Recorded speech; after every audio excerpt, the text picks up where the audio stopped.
Ho aminareo anie ny fahasoavana sy ny fiadanana avy amin'Andriamanitra ray sy Jesosy tompontsika. Amen. Araka ny lohateny izay efa notenenina tany am-piantoana ry havako, dia momba ny ankohonana no horesahana amin'ity anio ity, fa ankohonana miandry ny fihavian'ny Tompo, tony sy manantena, miatrika ny fikorontanana samihafa. Ao amin'ny filazantsara araka ny lioka noho izany no anompanana ny Fampianarana, fa saingy mahafinaritra ny perikopa izay tsy afaka misaraka aminy. Rehefa resahana ry havako ny mahakasika ny hoe fihavian'ny Tompo, dia misy voambolana anankiroa ampiasain'ny Baiboly, indrindra fa ny testamenta vaovao. Raha miresaka ny andro farany, dia ilay tranga farany izay lazaina amin'ny fihafarana ka anaovana fandiniana.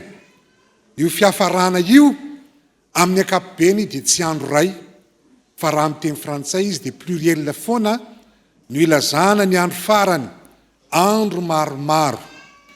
Fa ny anankiray faharoa, ny voambolana anankiray faharoa dia ilay voambolana antsoina hoe telos, izay manambara amin'ny ankapobeny ny mahakasika ny tanjona, ny zava-kendrena.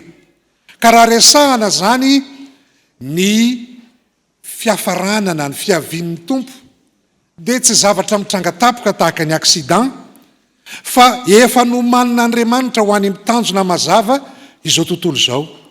Koa ny zava-kendreny ny asan'Andriamanitra tao aorian'ny fahalavona izay niatra tamin'ny zanak'olombelona, dia ny fihafaran'izao tontolo izao no faratampony amin'ny zavatra nokendren'Andriamanitra hitondrana ny olona ho amin'ny tontolo vaovao, fiainana vaovao. Rehefa mampianatra n'io faran'io anefa ny Baiboly dia milaza fa ny fahatongavan'i Jesosy Kristy no farany, no teny farany. Ny fahatongavan'i Jesosy nofo, ohatra amin'ny Petera voalohany, toko voalohany andininy faharoapolo, dia milaza fa io fisehoan'i Jesosy, ny fahatongavany teto tany io, dia vanim-potoana farany. Koa ny fahatongavan'Andriamanitra ho nofo tao amin'i Jesosy Kristy zany, no fitambaran'ny farany eo amin'ny asan'Andriamanitra. Hitantsika zany ary amin'ny Hebreo, hoe ny teny farany izay nataon'Andriamanitra ho an'ny olona. Ka raha miresaka zany tsika ny amin'ny fihavian'ny Tompo, dia manala ireo derapazy na fiviliana vokatry ny fampianarana samihafa izay mety mitranga ka ho lasa fampitahorana, na ho koa ho fanamaivanana no ho setriny zany fampianarana atao zany, fa mikendry kosa fahamatorana eo amin'izay andrasantsika an'izany atao hoe ankohonana miandry ny fihavian'ny Tompo zany, ka ao anatin'ny fitoniana, ao anatin'ny fanantenana no hiatrehantsika azy. Misy mpanompon'Andriamanitra anankiray vao omaly mihitsy nanaritra kolôky dia zao ny fanontaniana petrany: raha ohatra ozy ka tsy misy zany paradisa izany, dia inona ny anjoan'ny fiangonana manoloana ny olona izay ny fitahany?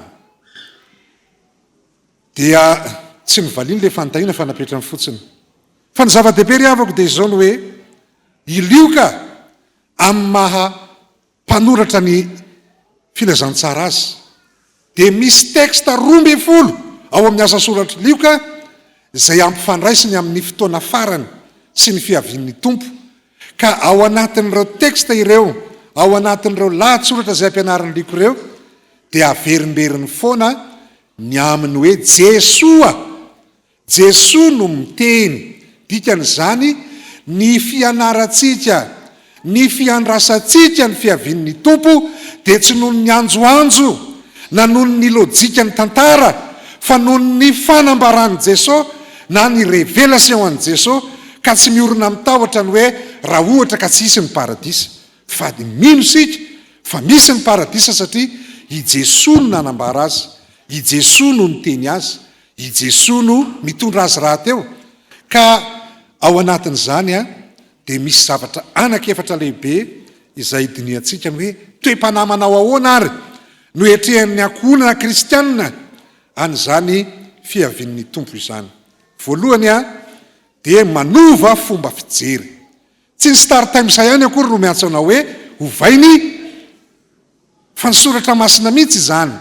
Ny akamaroan'ny olona manao valeur na orinasa na entreprise ange saika avy eo amin'ny baiboly daholo no angalany azy. Ko itsika zany eto mahita eo amin'ny 15 dia jereonareo tsara fa ny mpianatra rehefa nahita ny rafitry ny tempoly, nahita ny rafitry ny tempoly sy ny tao-trano dia ahoana ny nataony? Mpampianatra jereo zany atsarany. Fa hita teo ny vato ngeza be voapaika ary hita teo koa ny takela-bolamena sy ny karazana zavakanto, haikanto ain'ny olona. Eto dia fanomezana avy tamin'ny Heroda lehibe ka natsoina tamin'ny teny latina ex voto, na fanomezana sarobidy ity tempoly ity. Mbola tsy vita hatramin'ny farany izy tamin'ny andron'i Jesosy, na dia efa nokarakarena fatratra tao anatin'ny 10 taonany azy. Harena sarobidy, patrimoine ngeza be, anisan'ny reharehan'ny Jiosy ary nametrahana teolojia na fotom-pampianarana ny hoe raha eo ny tempoly dia eo koa ny fiarovanaandriamanitra ary tsy ho rava ny firenena miaraka amin'izany. Anisan'ny zava-mahagaga n'izao tontolo izao ny tempolin'ny Jerosalema. Ravaka moa izao, aingo avo lenta no natao taminy, ary io tempoly io dia mampatsiaro ny tantara ela, mampatsiaro ny zavatra raketiny. Hita ao anatin'ity tempoly ity zany sady teknika io, no estetika io, no politika io, no etika io. Zany hoe eo amin'io tempoly eo avokoa no ivoan'ny zavatra tsara rehetra. Ka raha milaza i Jesosy hoe tsy avela isy vato ifanongo eo, dia tiany Jesosy ampahafantarina ny aminy hoe ny ovay ny fomba fijery.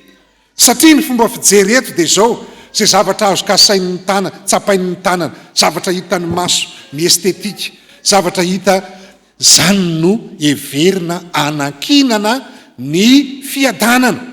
Izany no hitadiavana fahasambarana, hitadiavana fiadanana. Dia hoy Jesosy, tsy maintsy ho rava io tempoly io. Ny faharavan'ny tempoly dia asehoan'i Jesosy fa firodanan'ny jodaisma, tapitra ny fivavahana jodaisma, ka tsy mahavafeno intsony ny fiainan'ny olona. Ka raha nampianatra Jesosy ny amin'ny hoe tempoly rava, dia ny tenany koa anisan'ny lazainy fa raha vao ty tempoly ity, fa rehefa rava izy dia ahoana? Ny anankiray andalo dia iserana, tsy nisy nitsangana intsony na dia misy ara mieritreritra hanangana n'ilay tempoly vaovao fahatelo ao amin'ny tantaran'ny Israely. Tsy mbola misy ny loatra amin'izao. Fa lay noravana tao anatin'ny 3 andro kosa dia tonga velona sy maharitra mandrakizay, dia tonga amin'ilay fitenehana hoe tsy ho ravana, tsy azo ravaina. Koa i Jesosy dia mitarika atsika, manova ny fomba fijerintsika ny amin'ny zava-misy izy. Sarobidy ny zavatra hita maso, kanefa sarobidy lavitra noho izay ny maharitra mandrakizay. Koa ny ankohonana izay ampianarin'ny Tompo ny amin'ny fihaviany dia izao ankohonana manao zava-dehibe, manao lahara-pahamena. Ninona? Ny mandrakizay. Temporaire, vonjimaika, vonjiporotra ihany zay misy eto amin'izao tontolo izao. Na dia ho mety ho tsara rafitra ara-teknika, na dia ho tsara rafitra araka ny estetika, na dia hanorenana etika tsara be, eny amindrafetana politika ny firenena ihany koa asa hoe raha eo Jerosalema tsy ho rava ny fiadanana. Ry havako malala, mamitaka ny zavatra hita maso, ka ny fiangonana mitaizatsika rehetra ho amin'ny fanovana fomba fijery, fa na dia tsara sy tena mahafinaritra azy zao tontolo izao. Ho tonga amin'ny fikatsahana zay hatsara ny tontolo iainana sy ny tontolo manodidina atsika hatrany enkopy 30 izy zao, dia ny zavatra misy dia zao ny hoe tsy azo anorenana fiadanana ty zao tontolo izao ity hita amin'ny masontsika ity. Fa nipoatsampy ny famihafieritreretana fa hanorona fiadanana eo amin'ny vonjimaika, hanorona fiadanana eo amin'izay mielina ihany, na ny asan'ny tanan'olombelona na rafitra io, na fomba io, na harena io, na nitoeram-pivavahana, amboleny Jesosy Kristy, amboleny Jesosy Kristy ao amin'reto mpianatra reto ny fomba fijery vaovao, ny maharitra sy ny mandrakizay no lahara-pahamena. Ry havako malala, misy aza rehefa mijery isika ny hoe ny ray aman-dreny ao anatin'ny tokantrano manery sy sarotiny amin'ny zanany amin'ny fiatrehana ny eninandro ho an'ny fianarana sy ny fikolokoloana ny hoaviny. Fa mandefitra sy mampandefitra kosa ary tsopo sy mora fanahy amin'ny zanany rehefa tsy hivavaka ny alahady. Misy zany ary ditantsika tsara fa rehefa hanao voyage d'étude ny zanaky ny olona dia mikarakara fatratra ery izy, fa rehefa injaika kosa ny hoe ny fianarana sy alahady, ny fikolokoloana ny mandrakizay, dia ozy le olona hoe za manana diplôma sekolady be dia be fa baoritra mipetraka ao an-tranonay fotsiny, tsy misy ilana azy amin'ny zay ivelany, afa-tsy ny fanadihana pastera koa raha tsy mitady diplôma ny sekolady. Dikan'izany heverin'ny olona fa azo ampandeferina, azo atao moramora ireny zavatra sarobidy momba ny mandrakizay ireny. Miantso anao ary ankehitriny ry fiankonana malala ry kristianina havana, ny mba hahatonga antsika hanova fomba fijery, fibanjinana, fifatohana, mahafinaritra ny miainga amin'ny hita maso sy ny zava-misy eto amin'izao tontolo izao, fa mbola sarobidy lavitra ka tokony atao lahara-pahamena n'inona ny mandrakizay. Ny faharoa, rehefa mijery ny andininy fahavalo isika dia eto indray Jesosy dia mamboly toe-panahy, mahay manavaka ny tsara amin'ny ratsy, ka raha milaza izy hoe any amparany any dia isy mpaminany sandoka, isy mesia sandoka, misy mpaminany sandoka, ilaza fa aty izy, dia zao ny teny eo hoe aza manaraka azy eo amin'ny andininy fahavalo. Anankiroa ry havako ny zavatra lazain'ny perikopantsika androany. Ny ao amin'ny lioka dia milaza an'le hoe pseudo na le pseudo krista na le kristy sandoka. Ny ary amin'ny jaonina voalohany kosa milaza n'ilay anti kristy. Reo olona anankiroa reo dia mitovy, samy mamitaka, samy mitondra ny olona ho amin'ny famoizam-po sy ny fahadisom-panantenana. Fa ny mpianatra Jesosy zay nampianariny tamin'ity texte ity dia zao, ary amin'ny filazantsara Marka dia tsy ambaratelo ho an'ny mpianatra zay akaiky an'i Jesosy ihany no ampahafantariny an'ity raharaha ity, fa ny an'ny Lioka kosa dia ny vahoaka no kendreny ampianarina ny zavatra rehetra. Dikan'izany tsy manafina ny mahakasika ny tsy ambaratelo ny mandrakizay Jesosy, fa anisan'ny mpandray anjara ao anatin'ny famotena ny hoavin'ny olona ny Kristy sandoka sy ny antikristy. Koa eto dia zao ny zava-misy hoy Jesosy hoe ireny olona ireny dia milalao ny andro mikoriana, dia tsy ninona fa lay antsoina hoe kronos, ka ao anatin'ilay andro mikoriana, lay andavanandrom-piainana no anehoany daty, ao anatin'io izy no miasa. Fa le anankiray kosa dia aseho an'ny Lioka eto, fa le hoe fotoanan'Andriamanitra na lay kairos dia tsy ao anatin'ny kalandre ary tsy voafehan'ny kalandre. Io kairos io na lay fotoanan'Andriamanitra io lay mitsofoka amin'ny fotoana farany lehibe noho ny kronos. Hitantsika zany raha sary an-tsaina, lalaovin'ny olona ny andavanandrom-piainan'ny olona, lalaovin'ny olona amin'ny fampianarana mampilendalenda, lalaovin'ny olona amin'ny famahana olana misy ato amin'izao tontolo izao. Ry havako malala, raha mihaino radio isika dia mahalala tsara fa efa mahazo laka tahaka ny publicité, tahaka ny filazana ny voka-dehibe ny fiangonana sy ny fetin'ny taranaka ao amin'ny radio rehetra misy eto Antananarivo ny fisian'ny mpisorona indianina. etsy Ambodijatovy ny voalohany, eo amin'io centre be io, miariary ao le izy. Ary ny pakany dia tsy iza fa ny dekonina. Amboarina ny tokantrano, ho amboarina ny vitana, fa misy nanao tsatoka ho ny vehivavy tsy mety mahazo vady. Dia zany ny zavatra hitanao. Dikan'izany mitovy amin'ny fiasan'ny sainina izay mampirantiranty etsy hoe etsy ny famantarana sy fahagagana, etsy ekirany etsy koa lay prêtre indianina zay tsy latsaky ny folo ny eto Antananarivo renivohitra fotsiny. Dikan'izany ry havako, ireny rehetra ireny milalao ny kronosinao, milalao ny kronosinao, fa mbola misy andro resahan'i Jesosy eto. Ny filazantsara ny lioka dia maneno kairos na ny opportunité an'Andriamanitra mitsofoka eto amin'izao tontolo izao, ka i Jesosy no mitondra azy ao amin'ny lioka toko 2:10 milazany aminy hoe fampamonjo ny teraka ho anareo.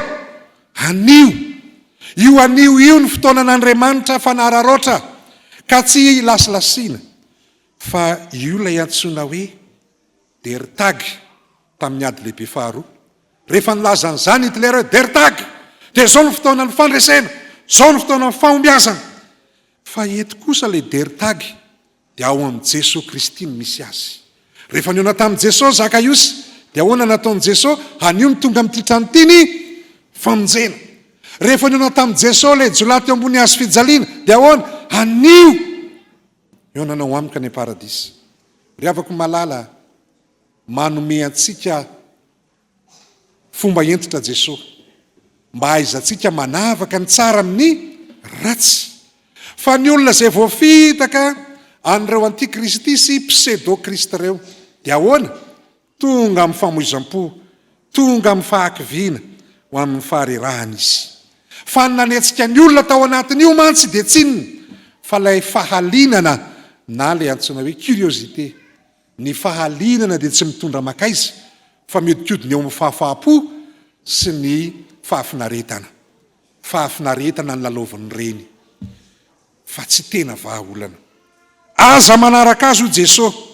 Le teny hoe aza manaraka eto ry havako dia avy amin'le teny grika kletes, lalana.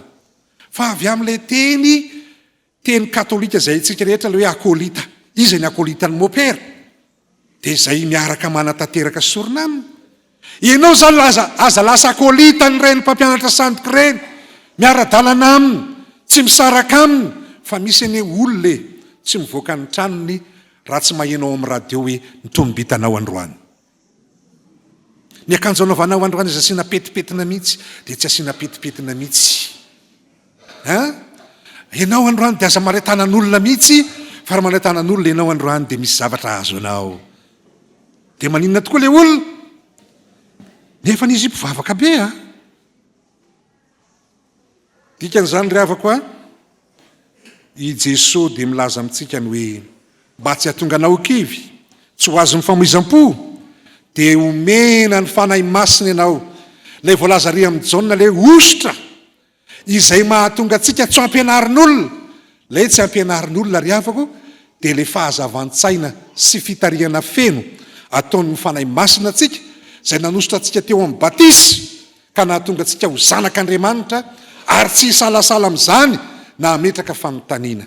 Ny tokantrano kristianina resahana eto dia mahalala ny dertag. Ny dertag dia ny fotoanan'ny krizy. Rehefa tonga ny krizy dia mazava tsara, fa anankitelo ny zavatra hoentin'ny krizy. Voalohany, misy irika fanararoatra ao, opportunité ho antsika, fa rehefa tsy hainao mampiasa azy dia mivadika ho loza miatra amintsika. Dia izany no mahatonga an' Jesosy hoe tonga ankehitriny ny fotoana zay andrenesany ao amin'ny pasana ny feony zanak'olona, ka zay maheno ny feony dia ahoana? Hivitsangana amin'ny maty izy. Omen'Andriamanitra anao ny fotoana anio mba haizanao manavaka ny tsara sy ny ratsy. Ny tsara ry havako tsy mila publicité, fa ny ratsy no ilana publicité. Tsy fitenintsika Fjkm ny hoe isy fampompivavahana lehibe amin'izany, satria ny fampompivavahana rehetra na dia 1 minitra aza anaovana azy, tsy isy fampompivavahana kely. fa ny olona manisy lehibe ao arinana dia olona marary saina tratry ny megalomania. Ny ao amin'i Jesosy efa lehibe raha teo, ka raha rehefa hitary-bavaka moa ny olona matetika, pastera rehefa hitary-bavaka amin'ny sakafo any amin'ny lanonana, atao vavaka kely pastera, tsotsotra. Tsisy vavaka tsotro zany, tsisy vavaka kelikely, fa zay ataonao an'ny tompo dia lehibe avokoa. Noho izany mahaiza ny manavaka ny tsara amin'ny ratsy izay manodidina antsika, dia i Jesosy no manolotra antsika ny fotoana tsara indrindra, ka mahaiza amin'ny manararoatra. Fa na lay jolahy teo ambony azo fijaliana azy, na eny anararoatra ny fotoana n'Andriamanitra, dia ahoana? Na azo tokony mandrakizay. Ianao koa omen'ny tompo ny andavanandrom-piainantsika ao anatin'ny tokantrano. Aza dia entiny aza lalaovin'ny kronosy le kronosy le mandalo latsinainy ka hatramin'ny fa mba jereo ny irika na ny fotoana ionanao amin'Andriamanitra manokana, ikolokoloana ny fiainam-panahy, ikolokoloana ny fiainam-pianakaviana. Eny ary dia izay zany ry havako. Ny faharoa, miantso antsika ny tompo hoe tonony sady manana fanantenana. Eto dia ahoana? Mahay manavaka ny tsara amin'ny ratsy. Mahay manavaka ny tsara amin'ny ratsy. Fa tsy hoe mahay manavaka ny tsara sy ny mazava tsara le izy noho izany miantso antsika fiangonana fa ny tenin'i Jesosy no nomeny antsika. I Jesosy koa no nanome fotoana mety handraisantsika an'izany. Ny fahatelo, ny toe-panahy fahatelo, tony araka ny taratasy nomena, tony miatrika ny fikorontanana samihafa ao anatin'ny filaminana. Ry havako malala, misy voambolana roa ampiasain'ny lioko eto, eo amin'ny 15. Aza matahotra. Io teny io i lioka rery no mampiasa ny voambolana mahakasika an'io. Tsy le teny mahazatra hoe aza matahotra le mahazatra antsika le matahotra mantsy io teny io, fa ny voambolana ampiasaina eo dia le hoe ptoia. Ptoia, ny ptoia dia tsy inona kory fa izay zavatra avy amin'io nangalana ny hoe terreur, orooro, fahakiviana faratampony. Ny dikany zany dia zao ny hoe ny voambolana ampiasainy eto amin'ny 15 dia voambolana nateraky ny filazam-baovao. Ny filazam-baovao izay mitondra ako ao anaty dia tahaka ny tebiteby mahatonga hatrany amin'ny fikorontanan'ny toe-po sy ny toe-tsaina, mahatonga ny olona hikorotana hatramin'ny tensiony, ary mahatonga azy ho tratran'ny rarin-tsaina sy ny hatramin'ny fahadalana mihitsy azy no tratran'ilay teny manao hoe panika. Zay le voambolana ampiasainy ao. Fa le anankiray faharoa ny 19 lay mampatahotra dia io le teny hoe phobos. Io ndray dia zavatra tahotra nentiny zavatra avy aty ivelany. Zavatra aty ivelany no miatra amin'le olona ka mahatonga an'le olona ho tsy afa-mihetsika, mahatonga an'le olona ho kanosy, mahatonga ny olona ho dompotsiny dia mienjera. Ny dikany zany dia izao, i Jesosy dia mampianatra antsika fa tsy maintsy ho avy ilay, tsy maintsy ho avy ny farany. Ery amin'ny 9 ny 11 sy ny 10, tsy maintsy ho avy, tsy noho ny lojika na noho ny fandinian'ny olona na tonga n'ilay tsy maintsy ho avy, fa Andriamanitra no nametraka n'io tsy maintsy io. Ilazana fa voafehin'Andriamanitra izao tontolo izao, ka izy ihany no mametra azy hatreo amin'izay fetra farany. Koa ny mpianatra ny tompo miatrika an'izany dia tsy olona mangorohoro ny tahotra, na olona marary ao anatiny vokatra izany tahotra izany, izay vokatry ny fiatrehana noho ny amin'ny saina sy ny toe-po. Fa ny kilany koa, na dia miororo ary ny zavatra ty ivelany, dia tonga amin'ilay iratsika 300 ny andiny ny faharoa manao hoe be ny zavatra miatra loana ny toyny mampahorsy kanefa reny tsy andratra ny arovanao ry lay tsy to ka ny zava-dehibe zany dia tiany Jesosy apetraka ao anatin'ny reto mpianatra miatrika azy reto fa ny fiadanana Andriamanitra ny fahatokinana Andriamanitra dia tsy izy akory fa izy eo anoloana izy lay mampianatra dia hita arabaky teny ny teny ary amin'ny Mika 7:7 hoe mijery anao zahay mibanjina anao zay Andriamanitra koa ny mahatonga antsika ho tony tsy vokatry ny hoe matanjatsaina fa vokatry ny fahatokiana sy ny fiankinana tanteraka amin'Andriamanitra. Jesosy velona ry havako tsy mbola nandalo fahafatesana ny mampianatra antsika momba ny amin'ny fiafarany zao tontolo zao. Jesosy nitsangana tamin'ny maty ihany koa no niteny tamintsika manao hoe ho aminareo ny fiadanana. Ary tahaka an'ilay voalaza tary amin'ny sitrapon'Andriamanitra ny Jaona 2:3-3 i Jesosy mihitsy mbola tsy niatrika ny fahafatesana no niteny hoe aty amin'izao tontolo zao no nefa matokia mbola tsy nitsangana tamin'ny maty izy tamin'izany nefa niteny fa efa naharesy izao tontolo zao. Noho izany dia tahaka izao tontolo zao miatrika ny farany ao anatin'ireo fikorontanana samihafa ireo dia tahaka ny vehivavy be voka hiteraka ka mihetsi-jaza.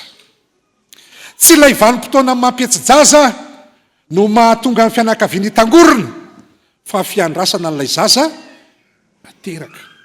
Dia tahaka izany koa isika manoloana nyity toe-javatra mitranga eto amin'izao tontolo zao ity mihetsi-jaza izao tontolo zao. Tsy ilay vanim-potoana kely mampihetsi-jaza na dia betsaka aza ny vehivavy rehefa mihetsi-jaza manao za tsy teraka intsony fa mbola iny ihany fa mbola misy ny faharoa sy ny fahatelo. Dikan'izany tsy zava-doza atahorana ny mihetsi-jaza fa vanim-potoana tsy maintsy andalovana azahoana mahita zaza vao azahoana mahita taranaka vaovao. Dia tahaka izany koa izao tontolo zao tsy mahazaka an'Andriamanitra lay ho avy sy hiditra ato amin'izao tontolo zao intsony lay izao tontolo zao misy ankehitriny ka tsy maintsy makany amin'ny faharavana izy hidiran'ilay tontolo vaovao an'Andriamanitra. Ka noho izany sady miandry isika no manantena ka ao anatin'izany dia ao anatin'ny fitoniana raha mijery ny fiafarana ary amin'ny filazantsara amin'ny Matio isika dia mametraka fanontaniana hoe ny tany irehetra ary ny lanitra aorina tahaka ny taratasy aiza ianao amin'izany satria ny filazantsara ny lioka dia ny filazantsara ny Matio dia manao zava-dehibe ny fiatrehana na ny fanatrehana ny Tompo koa isika ao anatin'izany rehetra zany na mirehetra zao tontolo zao na miorina tahaka ny taratasy ny lanitra dia misy an'ilay teny hoe izao tontolo zao levina fa ny teny koa tsy mba ho levina koa satria tsika ao amin'ilay teny izay resaky ny avy mamaky teny sika dia manao hoe ray masina manamasina anay amin'ny ny teninao no dia aizitsika ao amin'ny tenin'ny Tompo mitoetra ao amin'ny Tompo izy Jaona ary amin'ny Jaona faharoa teo Jaona 1:2 teo. Dikan'izany misy tsy ambara telo n'izao tontolo zao ny fahatokiana fa ao amin'ny Tompo isika ka na miorooro aza ny tany na dia mamparary fosy mandratra saina aza ny filazam-baovao miteraka préoccupation be dehibe ho atsika mitondra orooro ho atsika mitondra areti-po areti-tsaina areti-mbatana. Misy ange olona vao maheno fotsiny vao maheno fotsiny ny filazam-baovao hoe ho avy ny vaovao dia efa maninona tsy mihinan-kanina fa andeha heno vaovao tahaka ny olona ijery série ihany ny sasany tsy mahinan-kanina fa ny zava-dehibe amintsika dia izao tony misy an'ilay tenin'i Jesosy hoe don't krapaka tsy mikropaka tony miatrika ny fikorontanana samihafa ao anaty fitoniana. Inona ny mampitony atsika satria tsy ny zava-misy izay miovitrovotra no andrasantsika fa lay ho avy tsy vanim-potoana no andrasantsika fa ilay personne Jesosy Kristy ho avy indray. Efa teto izy tamin'ny fahatongavana ho nofo, efa teo ambony azy fijaliana izy maty ho atsika ary mivavaka ho atsika ny an-danitra amin'ny vavaka fisoronana fa mbola ho avy izy. Rendez-vous zany ao anaty fitoniana no anaovana azy. Dia hoy izy ny fampianaran'ny pasteur Ramambasoa rehefa nanazava mikasika an'ity izy tahaka ny vehivavy ho atao mariazy ozy isika fiangonana eo am-piandrasana an' Jesosy. Impiry milalao an'le akanjo mariazy eo anoloan'ny fitaratra, andramana ny kiraro, manaikitra sa tsy manaikitra. Tandremy sao tsy manao ondra tsara izy le vao natsangana teo, zany ny atao. Efa impiry jerena le pôzy, raha mahoatra an'izao moa ty volo ty, manao ahoana, raha atao ohatr' zao le lokomena, ny make-up sy ny karazana, ahoana ny fombany. Fa ny zava-dehibe tahaka izany koa isika eo am-piandrasana ny fihavian'i Jesosy, inona no mba lalaovinao ny tao zavatry ny kristianina, ny vavaka. Ahoana, tony tsara ve, tsy mba kivy, tsy mba taitra. Ho avy ihany Jesosy, tsy elatra ihany ny fo, fa ny zava-dehibe tonga mivavaky ny fiangonana io hoe sady manafaingana no manantena. Fa efatra farany ry havako dia ny toe-panahy voninkiaritra ao anatin'ny fanantenana. Tsy mora ny resaka mahakasika n'ilay fampianarana eto hoe manahoana izany andro farany zany. Ny tanjon'i Jesosy Kristy raha mampita sy mampianatra ny momba ny andro farany izy dia teha hamoaka tsanganana mpianatra, teha hamoaka profilina na mpianatra manao ahoana no mivoaka ao aorian'ny fampianarana. Dia reto no hitako, mpianatra matotra, matanjaka, mahery, tsikanosa, feno fiadanana, velom-panantenana, mafiorina amin'ny finoana, efa misantatra sahady ny fandresena. Tsy resaka optimisma zany, na resaka ho fomba fijery miabo ny tantara no tiany Jesosy hanana ny mpianany, fa olona matotra. Dia ozy ny be ny zerisemana hoe zay tsara fiomanana tsy ho tapohan'ny losa. Dia tahaka izany ny tsanganana tiany Jesosy ananantsika, ka asongadin'i Jesosy ny fahefana feno ananana Andriamanitra manoloana izao tontolo izao feno korontana, feno zavatra mampahory manoloana n'ilay fihaviana. Andriamanitra ry havako manatrika no eo amin'ity fampianarana ity.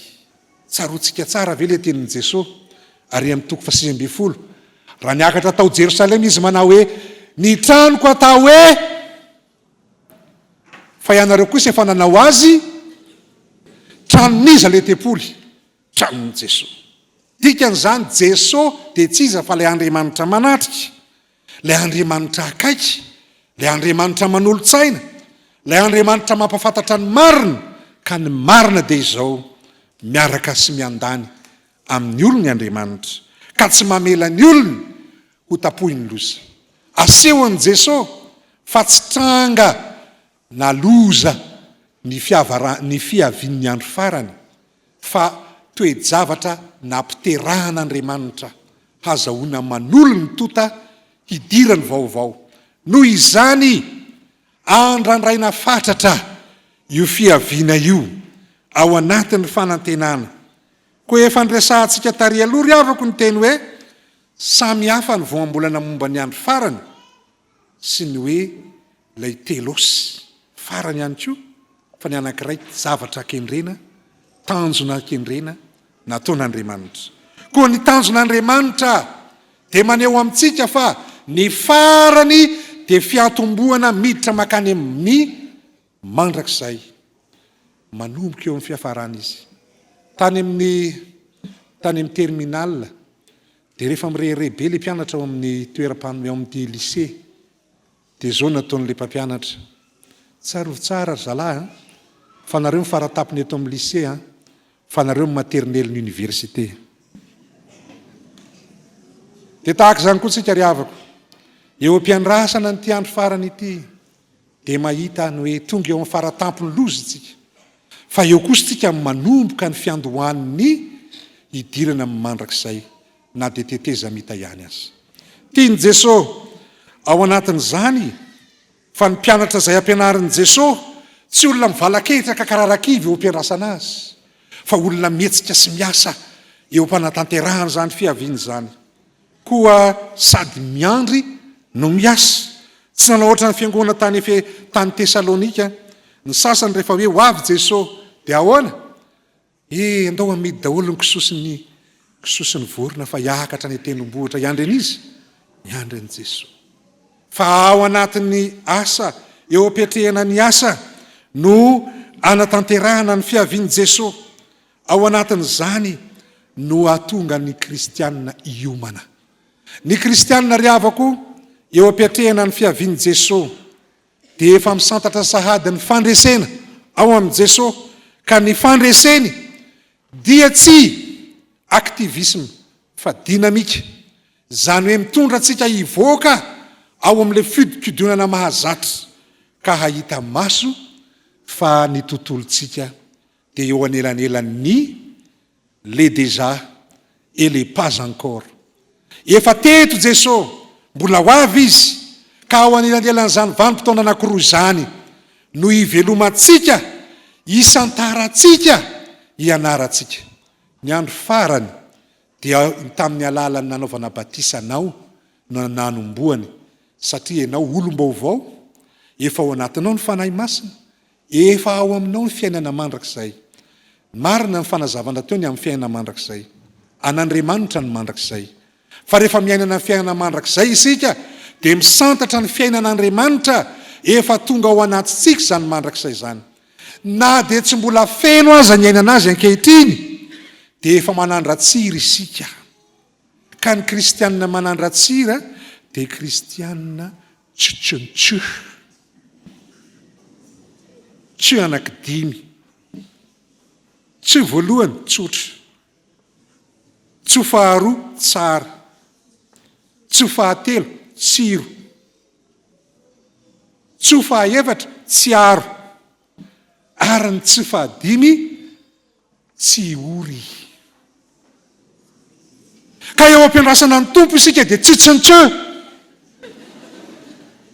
tsy misy kristianina sarotsarotiny zany tsony fa ao an-tranony izy tsotra ny olana ry havako a dia ny hoe dobla fasy matetika ny kristianina rehefa ty ampiangonana izy malemy fanina mahafinaritra ery rehefa ty ampiangonana izy mahafohy vola be mihitsy fa rehefa angatahany zany any gote izy misy tsy mety anome tsitsontsö tsotra tsara tsiro mahita tsiro miaraka ny tompo e ary tsy olona veritadidina veritadipotra fa maninona mahatsiaro foana ary zay le mahatonga antsika hoe tsy manadino ny firaisana latabatra amin'ny tompo satria maninona mahatsiaro fa misy kristianina nge manadino e ay mofandraisana ny roaly tsy mba tsitsontsy fa kristianina koa nefa tsy miketrona tare lava tsy miketrona andrina lava fa matsiaro ny hoe na dia ho levina azy zao tontolo zao dia manao tahaka ny asafa hoe fa na dia ho levina aza ny novoko sy ny foko dia vola vato lampy sy anjarako mandrakizay izy Jehova tsy orin-javatsoa azo ampahoriana izy azo enjehana izy fa eo ampaminona azy ary izy tahaka ny naminona ny rahasalama mbola ahoana ny tareny mbola miramirana mbola hita soritra ao ny fiadanana avy amin'ny tompo tsy mety levina tsotsontsö rehefa mody dia zay tokantranonareo tokantrano maninona tokantrano tsotsontsö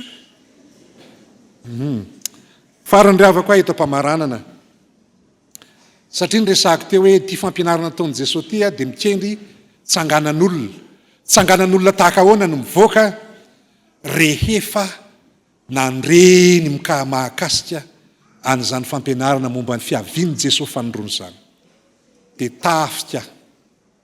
tafika ankohonana manahoana zany ny ankohonanao tafika tapa-kevitra tsy mirorosaina fa ho an'ny tompo androany ary ho an'ny tompo mandrakizay. Fiatrehana.